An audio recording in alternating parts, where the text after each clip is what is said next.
Kia ora and welcome to Crip Café, a fortnightly live podcast where we figure out how to be disabled together in Aotearoa. I'm your host, Olivia, and we have Soph on board today. Welcome. Hello, welcome back to Crip Café, and thank you to Ella for stepping in as a host last time. That was really awesome to watch the episode from the sidelines. I was away on holiday in the UK visiting family, and now I'm back. I'm glad to be here. I'm happy to have you. For our third ever episode, we have a special guest joining us live later on. Trish Harris, who's the author of Out of the Box, 25 Deaf and Disabled Artists, Activists and Adventurers from Aotearoa, New Zealand.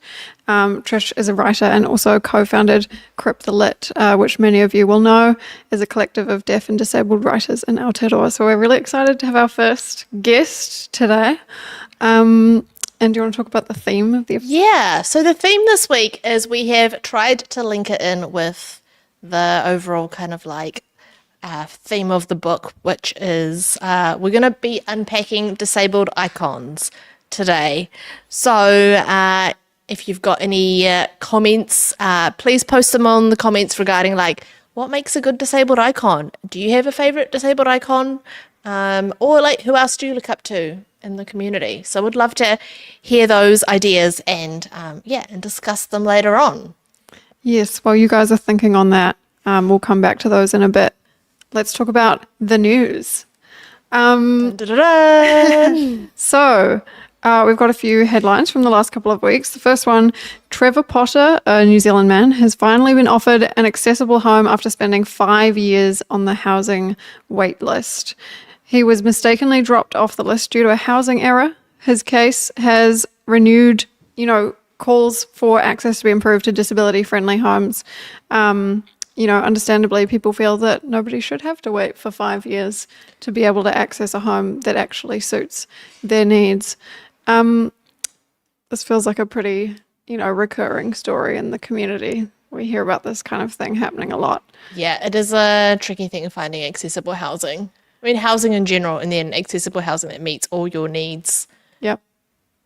We have 2 people in the office right now who are, actually 3 people who are like house hunting at the moment. So it's a hot topic for us also in the D-list office. We have actually talked this week in the office about if we had this dream house that would fit all the D-list staff members' needs. It actually probably would, all our access needs would be conflicting. If we all had to live together in one giant that house. would never happen, but...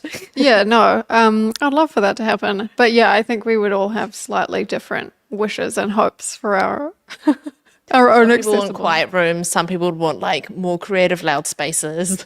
Yeah, exactly. But accessibility to housing is a big thing. If anyone has any tips for house hunting when you're looking for accessible housing, send them through. We would love to hear. Another piece of news from the last couple of weeks, Martin School has received a $20,000 grant to replace its playground with a new accessible play space. It will include an accessible carousel for students who use wheelchairs, as well as a slide, a flying fox, and a treehouse. I'm only aware of I've been to one accessible playground before in Auckland. I assume there are more. I think I was too old by the time accessible playgrounds became a thing. I do remember, I think in Rocket Park in Mount Albert, there's an accessible swing where you can like wheel onto in your wheelchair. I think I have used it once as an adult. And I think there are definitely more like playgrounds where like there's more like ramp access or different like play things which are like an accessible height. I'm actually keen to ask Red. Red is probably more frequent to playgrounds as a parent than us at the moment. What's your experience at playgrounds? It's actually great timing because today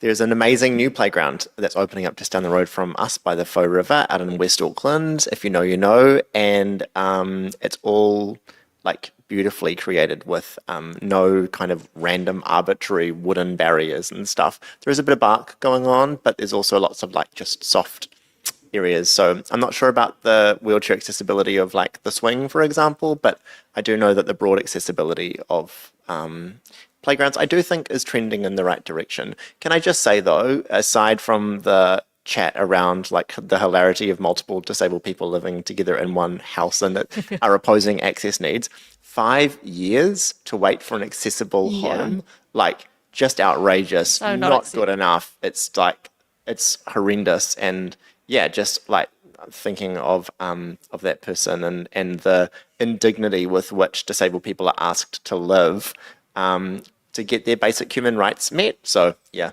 just thinking about that person and thrilled that they've been able to find, been finally got a place that meets their needs, but it's just not good enough. And we deserve, it's so funny, we can get into the situation where we like, oh yeah, that's how, like we come to accept that level of indignity, and we should never. Thank you for listening to my little soapbox moment. No, We'll bring you back soon. Thank you. It's true. 5 years. I mean, how much can you even celebrate it after you've been waiting 5 years? And what like state of mind and well-being are you in by that point? It's not acceptable.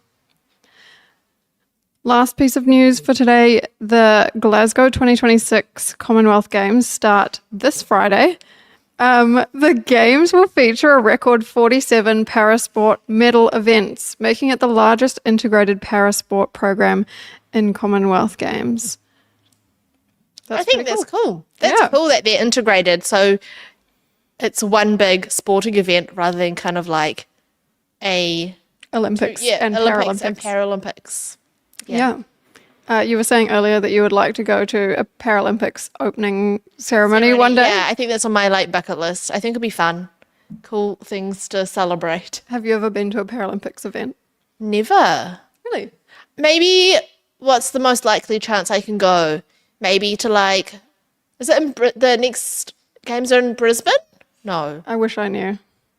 Australia. Yeah, I think Australia's more likely than somewhere in the Northern Hemisphere. So let's do a D-list report from the next Paralympics. Yes. I've been to one Paralympics event, London 2012, when I lived in the UK, and I saw blind football, and it was great. Cool. It was great Cool. fun. That's the news for this week. Shall we talk about our non-disabled nonsenses of the week? Yes, we love this section. I think the audience also loves this section. So non-disabled nonsense is a moment that's happened in this week / recently where we just have a moment to be annoyed at non-disabled people.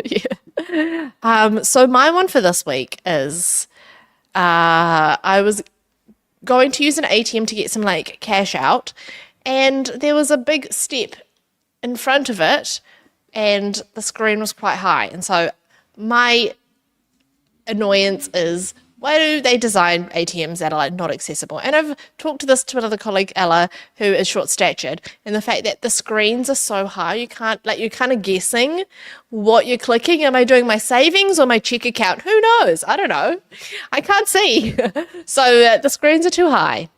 And that's my, annoying non-disabled nonsense, which is like over an accessibility fail. I'm sure there's plenty of other accessibility fails that we see, but I wrote them a very strongly worded email and they responded, which I'd say kudos to the bank. So I'm going to drive past it every day and see if it's been repaired or, fixed or made accessible. Yeah, I guess the mild win there was that they admitted that it was not supposed to be like that and it doesn't meet their own standards to have that step there. And they did say they will fix it, but let's see how many weeks, months, years. I mean, it's probably been in that state for a long time, and it's just taken me however many years later to email them for them to make it accessible. So how about you? Good enough. Okay, my non-disabled nonsense of the week actually kind of in the process of thinking about it turned into something entirely different. But as I mentioned, I was in the UK a few weeks ago, and if you have ever been to the UK, you might know that in order to use accessible toilets, you have to have something called a radar key. And the radar key, you have to typically order online, get it delivered to you. So if you're a tourist, very hard to get a hold of those. Because I've lived there before, I already had one. But my gripe with them is that if you are inside an accessible toilet and someone else with a radar key comes along, they can unlock the door while you are using the toilet. That's like my worst nightmare. It is harrowing because if you're sat in there, potentially having a vulnerable moment, thinking someone might walk in at any time is not the ideal experience. That being said, my assumption was when I was thinking about this that the system was designed by a non-disabled person, and I was actually incorrect about that. So I found an article called A History of Accessible Toilets in the UK, and I will just give some very quick facts from that I thought were interesting. So the first accessible toilet was created in Norwich, which is where my parents live, by a disabled architect named Selwyn Goldsmith. He interviewed 284 local disabled people, and their key priority was public toilets, followed by shops and restaurants. And then the radar key came about through a collaboration between the Royal Association for Disability and Rehabilitation, known as RADAR, and a company called Nichols and Clark. And that was launched in 1981, and the scheme has not changed since. So, love all of the background of collaboration between different disability organisations and communities that came about to make this work. I think surely, though, we could somehow update the system so that it's easier for visitors to access the toilets and also less scary that someone may walk in on you while you're in the toilet. So that's my actually disabled nonsense of the week. But I thought that was really interesting. So yeah, disabled nonsense, not have disabled. I think it just probably needs updating. I mean, there's a lot more like people who are aware of it, probably more disabled people who are like, yeah, I could benefit from this now. So the volume of people, the system is not, it's not matched. Yeah, I like the thinking behind it being like, we want to make sure that only disabled people are using the toilet. And also the idea was that if someone can access the toilet, it means they need to use it. So it kind of, people who are invisibly disabled, that if they've got a key, then they have a reason to use the toilet. So there was good logic behind it, but I feel like, we could update that scheme a little bit. I have a question. Producer Red's got a question. I've heard that these radar keys are quite large, and if you wear it on your keychain, which might be like outside your person, it's a real visible signifier of disability. I'm kind of wondering, is it functioning? Is there a little bit of it that's kind of like I'm in the cool kids club with the radar key? Is it a sunflower lanyard? Question. That's an interesting question. It is quite big. I want to say it's 4 inches long, and is blue, so you can't miss it. It is a little bit clunky, but I've never worn mine externally on my person, but maybe some people are out there doing that. Lanyard energy? Yeah, sunflower lanyard with the radar key on the end. Incredible. Cool. Well, we have, before we head to Trish, who is on standby to talk more about this book, I just want to see, do we have any comments or things come through? No? Okay, so we'll keep things moving. Before we welcome Trish, I wanted to ask you, Soph, with this topic of unpacking disabled icons, what makes a disabled icon? Great question, and I wish I had thought about it before now. I think I love to see someone who is completely comfortable talking about being a disabled person in public, someone who advocates for the community and their disability identity isn't entirely individual, and just cool disabled people who do cool stuff. That's what I think a disabled icon is. Yeah, I was going to say the same thing. I think the first word that comes to mind is unapologetic. Yeah. And yeah, for sure. Do you have a disabled icon you can think of? I've got a couple. First of all, just in general, all of my friends who are disabled, they're iconic to me. The support that disabled friends provide for each other, I think it keeps us all going when other people are not there for us. So that is a huge one for me. And also to talk about disabled celebrities for a minute, maybe not a celebrity, I want to mention Marsha Linehan, who is the person who created dialectical behavioral therapy. And she created that therapy because nobody else had created any kind of support or treatment for borderline personality disorder. And she had it herself and was treated very poorly. And so she created a whole system of support and treatment, like basically alone, for something that non-disabled people did not care about.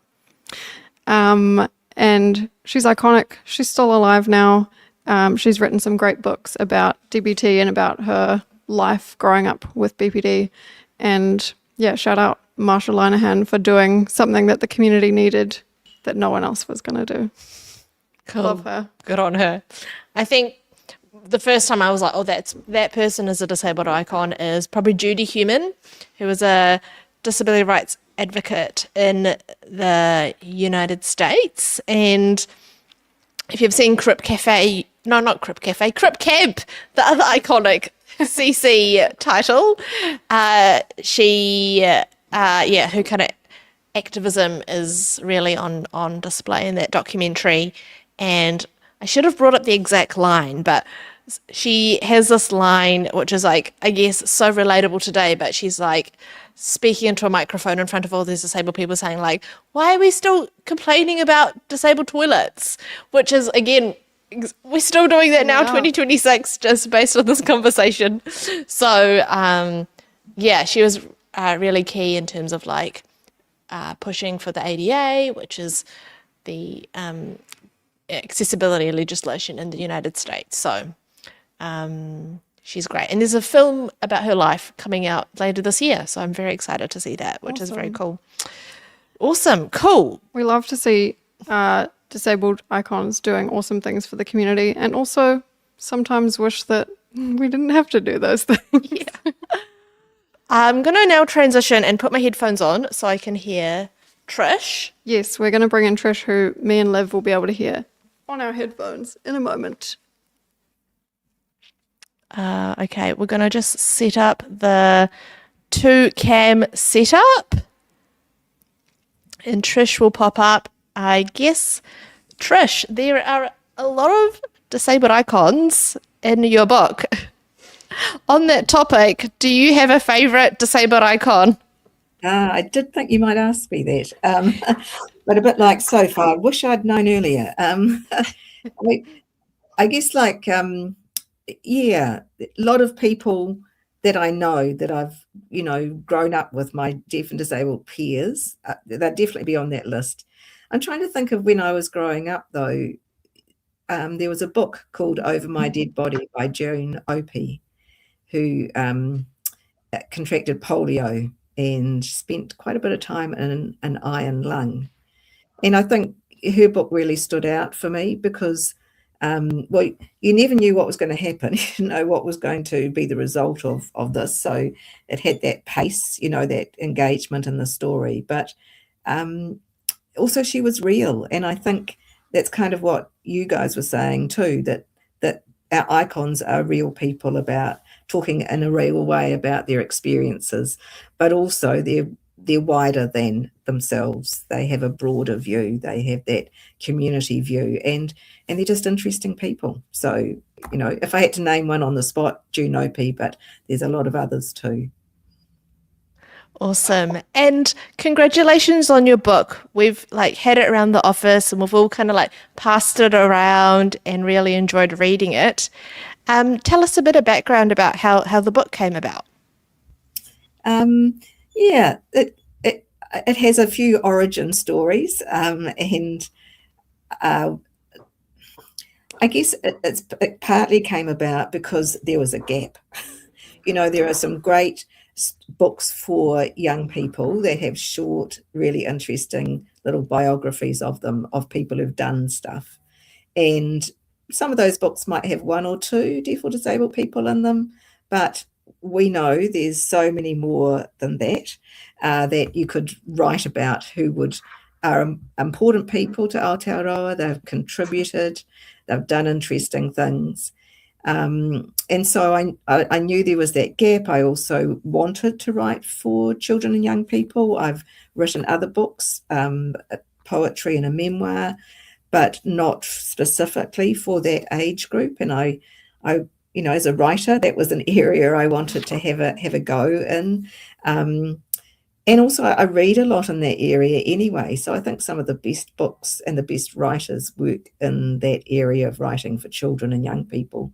And I also thought children and young people would be really interested in those stories, and knew that, teaching Aotearoa's history was something that was going to be happening. And I thought, well, I hope they're teaching our history. What an opportunity to do that. So that's one of the reasons. But I also applied for a fellowship, Arts Access Aotearoa, put together a fellowship about 4 years ago for deaf and disabled artists. So every deaf and disabled artist around the country thought, what project could I work on in order to be funded for a year to really explore something? And it crystallized all those things I've already talked about in my head to this book. This is the book. And that book has developed, it's not exactly as it was in that first funding application, because I had to do 3 funding applications to different places to get funding. But when I did, I was able to start work on the book, which was fantastic. Can I ask a question, Liv? Sure, Sophie's going to ask a question. I just want to jump in and also echo what Liv said about how awesome this book is. Sorry, let me not walk away from my mic. How awesome this book is, and how much it does fill a gap in New Zealand about, even highlighting to people that disability culture is a thing that exists, and it's vibrant and worth exploring, and there are people out there that deserve more of our attention. So yeah, really excited about this book, knowing that it is filling this gap that people aren't really talking about. How did you come to select the 25 people that you've included in this book? Yeah, it's $1 million question, isn't it? Because I think that, Olivia, when we spoke, you were saying, how did you just make it 25? Because we know how broad and deep the community is, especially if you're wanting to go back to the, not so recent decades, if you're wanting that historical view, which I did. I really wanted that in the book, as well as contemporary. So I suppose I had to work out, think of my audience, which was young people. What would they be interested in? So this could have been a book of 25 activists easily, and there would have been young people interested in that. But I also knew we've got adventurers, we've got sporting people, we've got artists. So I wanted to make sure that the spread of people I chose represented those broad areas, those 3 broad areas: artists, activists, and adventurers. I knew I wanted, like I said, that historical spread.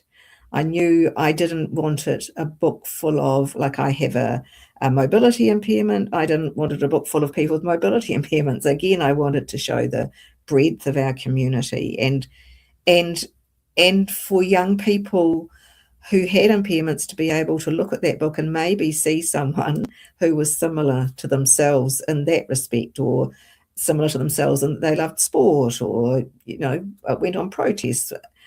So those were some of the things I was looking at. I also wanted a gender spread, good cultural representation. And so I started off with doing a list just myself, from my own head, my own experiences. I've been around a bit. And I came up with 30 people just like that, of course. And then I began researching. I did a lot of reading. I looked at things, old TV programs, went into Papers Past, this amazing resource at the National Library, and read articles and essays and a whole lot of places. And I came up with a list of over 100 without much difficulty at all. So then I did have to do that whittling down. But because I knew my audience, because I knew our community, and I knew I couldn't have everyone. And I also knew that if I was writing a book of 100 people, I would be taking another 10 years, and I'd have to, go around another 100 publishers. I mean, I was lucky I didn't have to go around any because of just how things worked out. OUP, Otago University Press, saw I got that first grant and got in touch, and we established a relationship which has led to it being published. But, a book of 100 is a whole other deal to publish. And when you went through that list and you finally kind of put the stories together, what surprised you the most, or do you have any kind of fun stories from along the way? Yeah, I was thinking about this. It was hard to find information about, our deaf and disabled ancestors. It was hard to, just because I was looking, say, from the 1800s on, not as much as recorded as it is today. Of course, that's, stating the obvious. So that's when I was looking through places like Papers Past. So that's the digitization of a lot of newspapers from the 1800s to, I don't know where they're up to now. They're doing all newspapers, but they might be up to the 1860s. So you can go online, you can put in your keywords, and you can find out, read articles that relate to those keywords. And so I was doing that for, where are the deaf and disabled people in 1860s New Zealand? Where are they being reported on in the newspaper? And so, you put in your search terms, blind, I was looking for graduates, blind graduates, deaf graduates, looking for explorers, crippled explorers, deformed explorers, because you had to start using the language of the day back there. And it sort of goes, oh, this is an interesting thing to be doing. And nothing was coming up. And then I thought, well, I don't know how this popped into my head. Maybe I had a conversation with someone. But I thought, what about freak shows? Why don't I Google freak shows? Not Google, put it into Papers Past. And freaks and curiosities and stars of freak and curiosity shows. It's like, I don't want to be searching under these terms, but, that's where some of us were. That's how we were labelled. And in a sense, it would have been quite cool to come up with some person to profile from those kind of searches. But there were some travelling freak shows that didn't have people from Aotearoa in them, so they weren't going to go in the book. But there was, I meant to research before we were speaking today. My memory is that I came across one story where the freaks and curiosities show, the people in it were on strike for better pay. I thought, well, that's interesting, isn't it? Wow.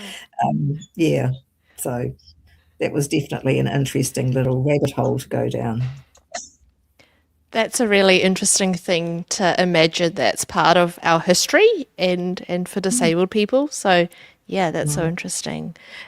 Before we started this episode, we asked our Instagram followers for some questions. And so we had a question from someone, and they've asked, what advice would you give to aspiring disabled and tangata whaikaha writers? Great question. Well, this is very basic. I'd say just do it. Just start writing. Just start writing on your phone, on a notebook you might carry around with you, on a file you've got on your computer. Just start doing it, because I think there's nothing like our unconscious mind likes more than us paying attention to a desire like that.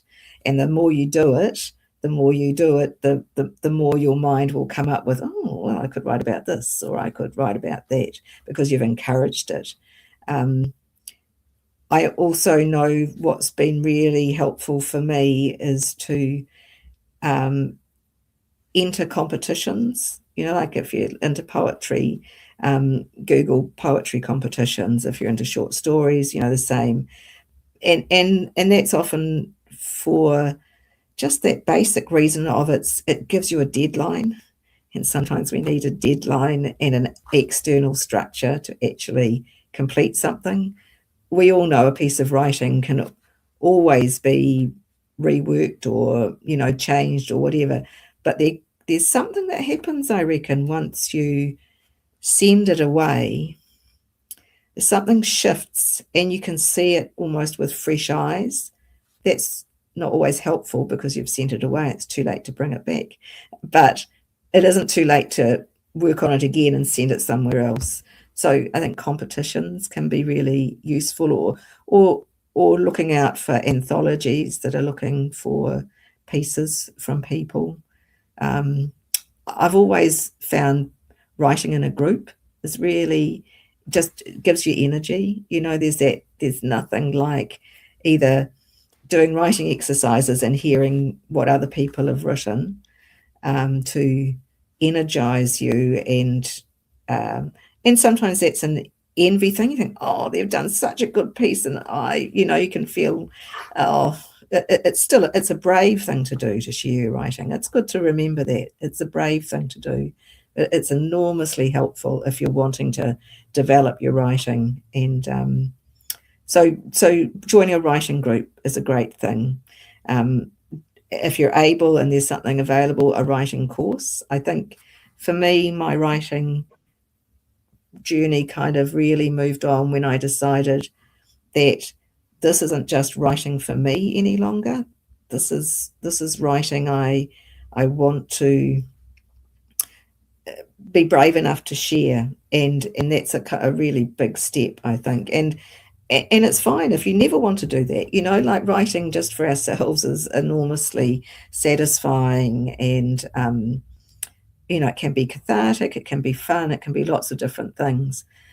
But if you're thinking, I want to move it on, then I think taking those brave steps to share it in public, or still in a safe space, but with others, can really help you develop it. And when you hear other people's writing in those forums where people are giving feedback, it's amazing how you can begin to translate those comments to your own. Sometimes it's easier to see how something works well in someone else's writing, or might need could be tweaked a bit to make it even stronger. And so that you learn from that experience and you can bring it home to your own writing too. Yeah, Sorry, I think acknowledging. Sorry, I was going to say, I think acknowledging that writing is such like a brave act of bravery, and a really vulnerable thing as well, is so true. Yeah. I think there's a lot of people, on the D list. We've published people at like all different stages of their writing experience or career, and it's exciting to see people who are stepping up for the first time, potentially sharing their writing in front of other people, and coming back to us again and wanting to write another story, and like gaining the practice of continually putting yourself out there and seeing how your community receives your work. And yeah, so I would just agree. I think, it's really cool to see disabled creatives out there putting themselves out and being brave about their writing.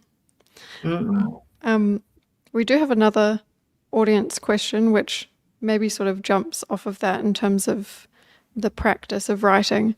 So this audience member asked, your new book is so beneficial for disabled and non-disabled communities. I love the timelines, the personal parts, and the definitions on every few pages. Did you find it tricky to write something for both disabled and non-disabled audiences? And I guess, how conscious are you of there being a non-disabled audience for this book when you were writing it? It's a really great question.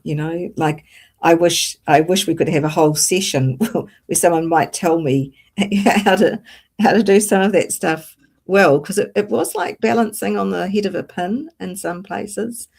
I workshopped the profiles with two very established writers who have written a lot for young people. So like I was aware of that wasn't a strength of mine. I have done a lot of writing, but not for that audience. I was aware that I needed help with that side. But neither of them are they're non-disabled, so immediately I was getting feedback about some of the things in the book from a non-disabled audience. And so we had some good conversations about, like, how much do you talk about someone's impairment? How do you talk about it? And I find it quite challenging in some ways because, it's like inside me, I have my own ableist stuff going on, like I've always straddled and so I wanted the book absolutely to work for a disabled audience. That would be heartbreaking to me if the book didn't. But I think we live in a disabled and non-disabled world, and I tend to straddle both in my writing, and I could see a lot of value in that. I had a message from someone yesterday who's in the book. Her niece had read the book, and her niece was going around telling her own friends, look at my aunt's in this book, and this is her friend. Her friend's also in this book. And I guess that's my vision. That's my vision, that it's not that we are a disabled and non-disabled society in some ways, that we are, but we're lots of other, combination of things in our society. And so I hope the book straddles in a way that honors our deaf and disabled community. I don't know that I've really answered that person's question, because it's a really big one. I think it's a really big one, and I'd love to kōrero with other deaf and disabled writers about, I think of your work, Olivia.